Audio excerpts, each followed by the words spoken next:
Hey everyone, and welcome back. On behalf of Forge College, I'm super excited to welcome you to this explainer on designing custom data feeds and transformations. So, if you were hanging out with us for our previous lesson, you know we really unpacked the complexities of ERC 4337 and account abstraction. Well, today we're shifting gears completely. We are leaving that nice, pristine world of theoretical wallets behind, and we're stepping right into the messy, totally chaotic reality of Oracle data on the Solana network. Let's get right into it. So here's the big question, right? How do we force chaotic, real-world data into a pristine, rigid, on-chain smart contract? Because let me tell you, the harsh reality is that real-world APIs are just totally wild. They drop out of nowhere, they freeze up, and they use these bizarre, completely inconsistent decimals. If you try to take that raw, unfiltered data and just pipe it directly into your Solana program, well, complete and utter disaster strikes. Seriously, it's a mess. All right, so here is our master blueprint for today. First, we'll look at the messy data problem, then examine the data factory blueprint, explore aggregation and normalization, actually build a price feed, run through our QA and off-chain testing, and finally, we'll finalize that blueprint. Kicking things off with Section 1, the messy data problem, looking at the real world versus on-chain. So there's just this stark, massive contrast between these two environments. Look, off-chain, you're dealing with raw data. We're talking 18 decimals, weird text strings, unpredictable latency spikes, you name it. But on-chain? On-chain, you have what we call a canonical format. It's a pristine, signed 64-bit integer, and it is locked to exactly 8 decimals. No exceptions. Now, just imagine accidentally sending an 18-decimal number to a program that's strictly expecting 6 decimals. I mean, congratulations, you just accidentally valued some worthless meme token at literally the entire gross domestic product of planet Earth.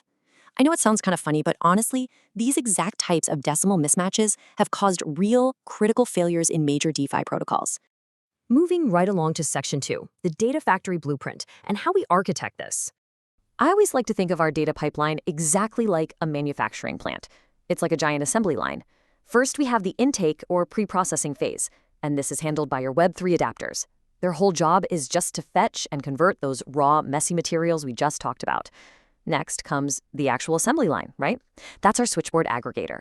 It takes all those individual adapter outputs and combines them. And finally, we hit quality control and the warehouse, which is essentially your on-chain consumer contract. Its only job is to store and verify that final product. So to recap, the adapters are doing all the dirty work off-chain, the aggregators assemble and organize everything, and your smart contract? It just safely stores the final, pristine product. All right, Section 3, aggregate and normalize. Let's talk about standardizing that data. Now, first things first, we really have to define what a canonical format actually is. Basically, it's a completely standardized, predictable data structure that your on-chain consumer strictly expects to see.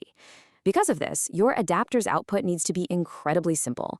We are talking just one single numeric field and maybe a tiny bit of metadata for provenance, like a timestamp. You might be wondering, why keep it so simple? Well, it's because you absolutely must ensure your smart contract avoids doing any complex conversion math every time it reads data. On-chain math is super expensive, it's rigid, and it's highly prone to bugs. You've got to keep all that complexity off-chain.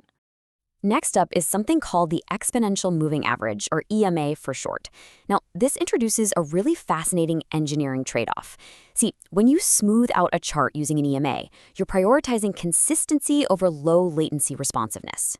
While that smoothing is great because it heavily reduces short-term market noise, the trade-off is that you get increased effective latency.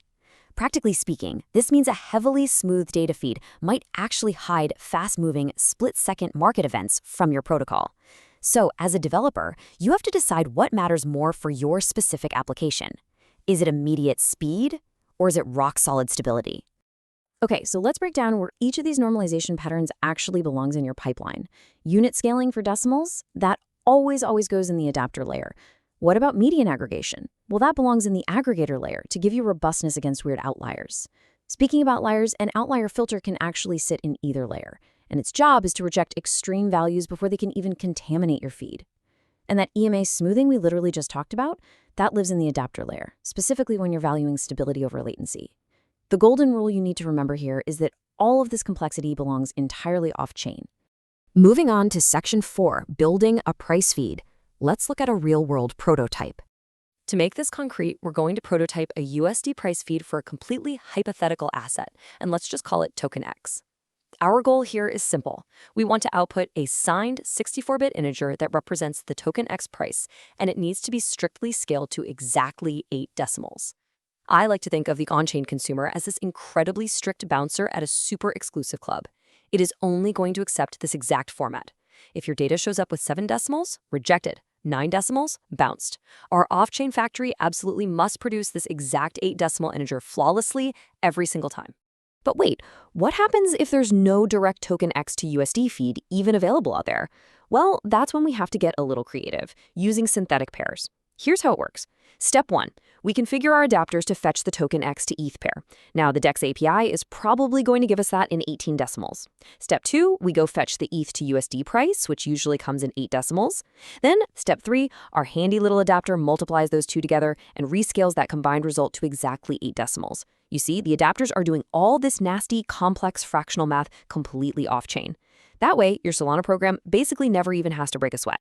All right, so once the adapter is pumping out the correct format, we need to properly configure our Switchboard aggregator job spec. Now, for a really robust setup, here are the optimal settings you'd want. First, we use a median of 5 nodes policy. We'll set the minimum validators parameter to 3. This just ensures we are never, ever relying on a single point of failure or a single source of truth. Then we throw in an outlier filter.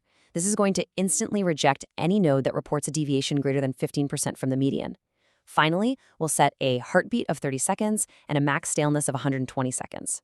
This very specific configuration is great because it perfectly balances network reliability with data freshness, so you can sleep at night knowing you'll never ingest stale or manipulated data.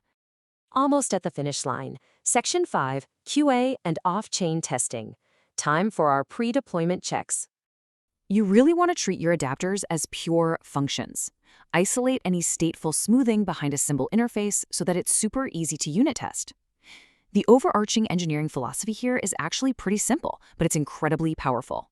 Because we successfully pushed all that heavy hard format conversion work off-chain and into our adapters, we can now test them using totally standard software engineering practices. You literally just feed your adapter some stubbed HTTP JSON responses and verify that the math checks out. The best part? No complex local blockchain validators or expensive deployments are required for this phase at all. Okay, so here is your mandatory rapid-fire testing checklist before you even think about shipping.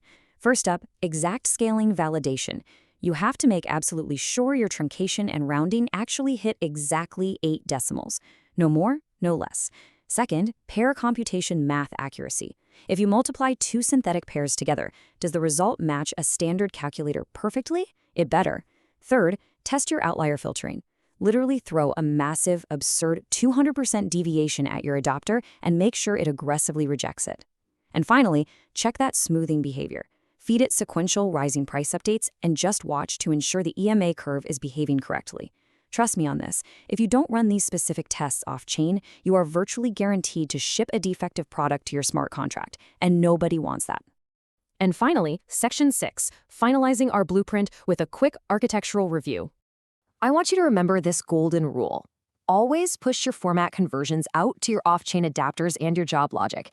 Keep that on-chain contract as simple and stable as humanly possible. When you follow this architecture, you honestly gain a massive developer superpower. Off-chain complexity allows for on-chain simplicity. It means you can update your data feeds, you can tweak your smoothing algorithms, and you can even completely swap out underlying exchange APIs, all without ever having to go through the headache of upgrading your Solana program just to fix a broken data format. It's a total game changer. So, as we wrap up, I want to leave you with a final thought to chew on. Are you ready to really take responsibility for your data pipeline and build bulletproof Solana consumers? Because I'm telling you, once you master these off-chain transformations, the power is entirely in your hands. Thank you so much for watching and learning with me today. This explainer was proudly brought to you by Forge College. If you're itching to dive deeper into this subject, maybe play around with the actual TypeScript code for these adapters, or just explore other really fascinating Web3 topics, I highly encourage you to go visit our website at forge.college. Keep learning, keep building efficiently, and I'll catch you in the next explainer.